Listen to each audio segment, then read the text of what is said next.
ya bisanya tuh jam belaki pulang ya nah itu loh. Nah.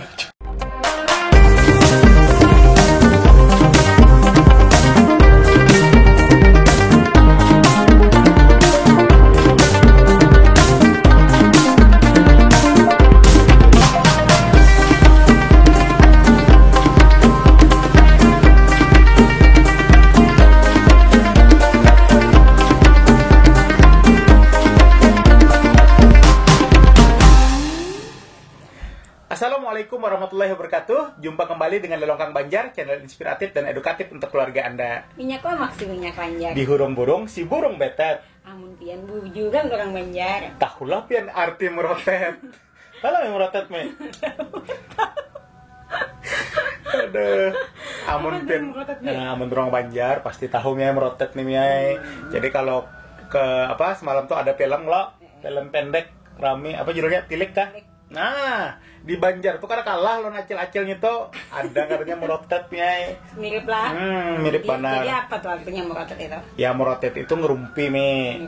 Ngerumpi habis itu apalagi ya memenderakan macam-macam tuh bang. Jadi merotet tuh bujur, ada fitnah, itu merotet lah.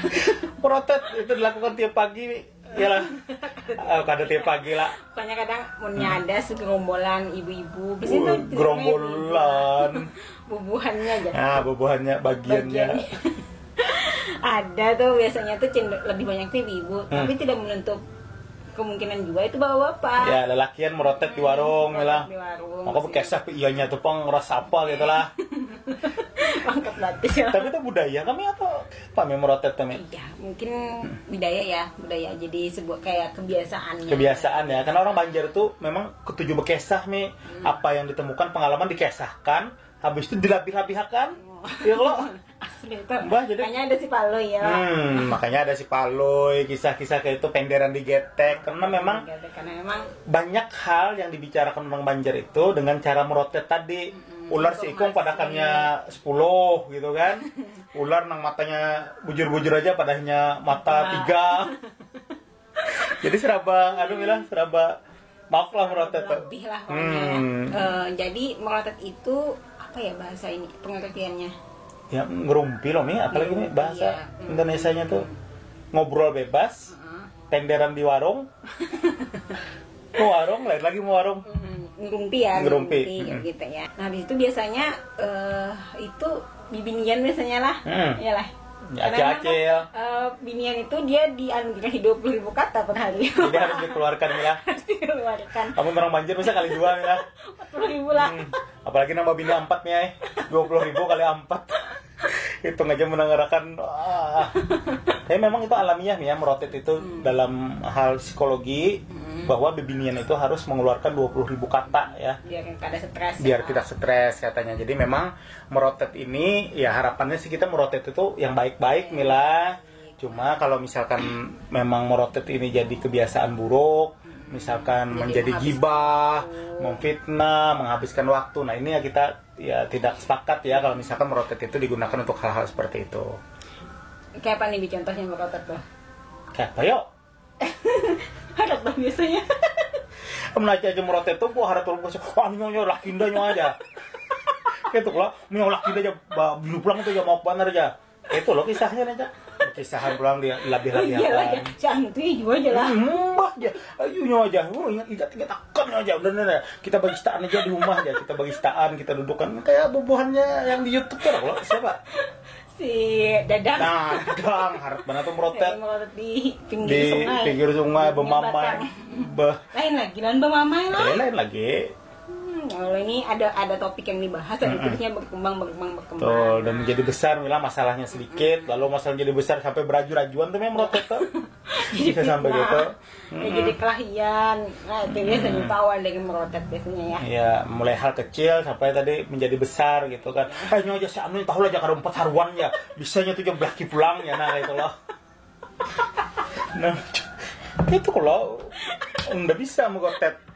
Gue belum tagal pulang ya kalau. Oh cepet aja nyonya, bapak situ nyocel aja. Kenapa jadi pelem tilik itu tadi? Tilik ya? Pelem tilik itu Jawa ya? Pelem di Jogja, Jogja ya. kenapa jadi sempat viral itu memang kesehariannya perempuan, keseharian ibu-ibu. Ya kalau memang sudah ada satu yang mancing, nah itu biasanya akan berkembang akan dari A sampai Z itu. Pas dengan fitnah dan gibahnya. Jadi memang kalau kan karakter orang beda-beda ya, walaupun perempuan ada yang pendiam, ada yang ini, tapi kalau sudah bergabung di dunia merotet itu ya kelihatan gitu kan karakternya. Oh, anak banar pender tapi rasa koler gitu, jaim. Ada yang ekspresi aja. Ada yang mahabui. Jadi memang lumrah gitu di masyarakat Banjar urusan merotet-rotet itu. Nah, jadi Mi, pembelajarannya apa nih, Mi? Kalau merotet nih buat anak cucu kita generasi yang akan datang. Pembelajarannya ya, biasanya kan kalau merotet itu kita tidak tahu nih berita yang benar dan berita tidak benar. Kalau hoaxnya ya, jadi kita harus kada bisa jual langsung ditaguk. Jangan taguk mantah-mantah, jangan telan bulat-bulat.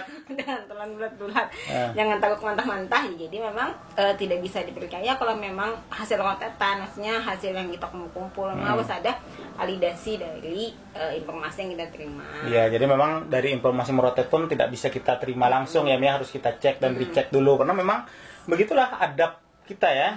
Ketika menerima informasi, kita jangan langsung menelannya, tapi divalidkan dulu gitu informasinya. Kemudian juga kalau memang informasi itu penting, ya kan, itu boleh dicek dan dicek dulu. Kemudian kita cek lagi bermanfaat apa kada, gitu kan. Kalau misalkan baik atau bermanfaat.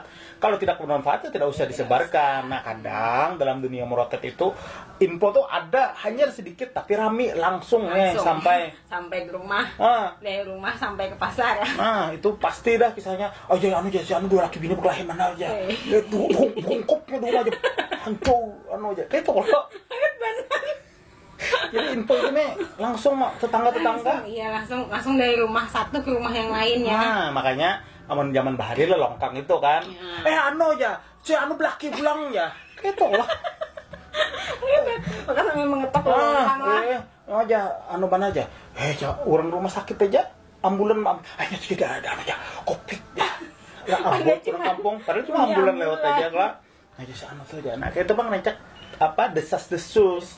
Lalu akhirnya informasinya yang panjang itu yang kita tidak tahu itu lalu kemudian dijadikan itu berita pembenaran itu. Jadi pesannya apa Mi buat anak-anak kita generasi yang akan datang? Pesannya itu adalah berhati-hati dalam menerima informasi. Nah, habis itu tidak tadi kemudian hati-hati dengan berita hoax ya. Hati-hati dengan berita hoax. Berita hoax apa sih? Ya berita yang tidak benar kan, berita yang berlebih-lebihan, berita-berita yang ternyata tidak sesuai fakta. Ya fitnah lah, fitnah. Merotet itu satu lagi Mi, lupa jangan baperan Mi lah. Oh iya. Penting itu. Masalahnya bila kita sambil merotet lalu bahapakan, ya kan? Itu kadang-kadang ketinggalan ya. Merotet, bahapakan sama bahapakan itu bisa terbawa ke hati tuh, woi lalu merajuk tuh hak. Ya lah. Aja sudah aja ambil aja sudahnya aja.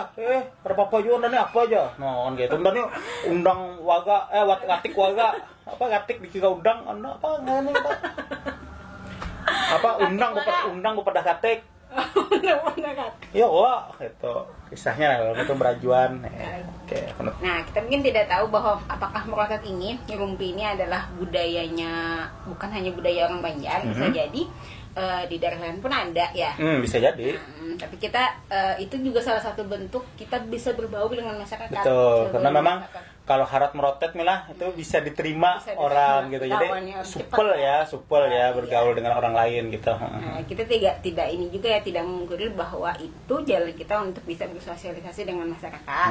Nah, tapi pun itu ambil yang positifnya saja. Iya, ambil yang positifnya ya, kemudian ya tidak baperan, kemudian juga jangan sampai kita terlibat dengan hal-hal yang bersifat fitnah nih. Ya kan? Jadi ketika merotet ya ambil yang positifnya aja gitu, kita mendengarkan orang gitu. Bahkan adab-adab merotet mungkin ada ya. Kita kamu lah. adab merotet gitu kan. Jadi merotet ini kita kenalkan ke masa anak-anak kita itu adalah sebagai jalan untuk kita bisa bersosialisasi ke masyarakat begitu ya. Tapi informasinya juga tidak bisa diterima ya. Maksudnya bukan tidak bisa diterima, tidak bisa langsung diterima. Dan lagian nih, dulu. Lagian zaman sekarang ini juga agak susah ya kita menemukan misalkan anak-anak kita tuh di warung gitu ngumpul-ngumpul merotet zaman itu. Pandemi kayak gitu. Jadi memang rasanya budaya itu tetap ada Mi ya, tapi kemudian mungkin bisa saja merotet ini luntur Mi. Tapi bisa dijadikan forum-forum ya. Forum diskusi sehat gitu. Betul, makanya diharapkan lah harapnya bekesahnya orang Banjar itu dijadikan sesuatu yang positif, ya kan, getuk tularnya gitu, ilmu marketingnya di warung gitu itu menjadi sesuatu yang cepat sekali gitu. Ada info-info tanaman berkhasiat apa gitu atau apa tuh langsung cepat sekali getuk tularnya. Jadi kalau di ilmu manajemen itu ada disebut dengan getuk tular marketing gitu. Iya, nagilan pelalau lah. Pelalau.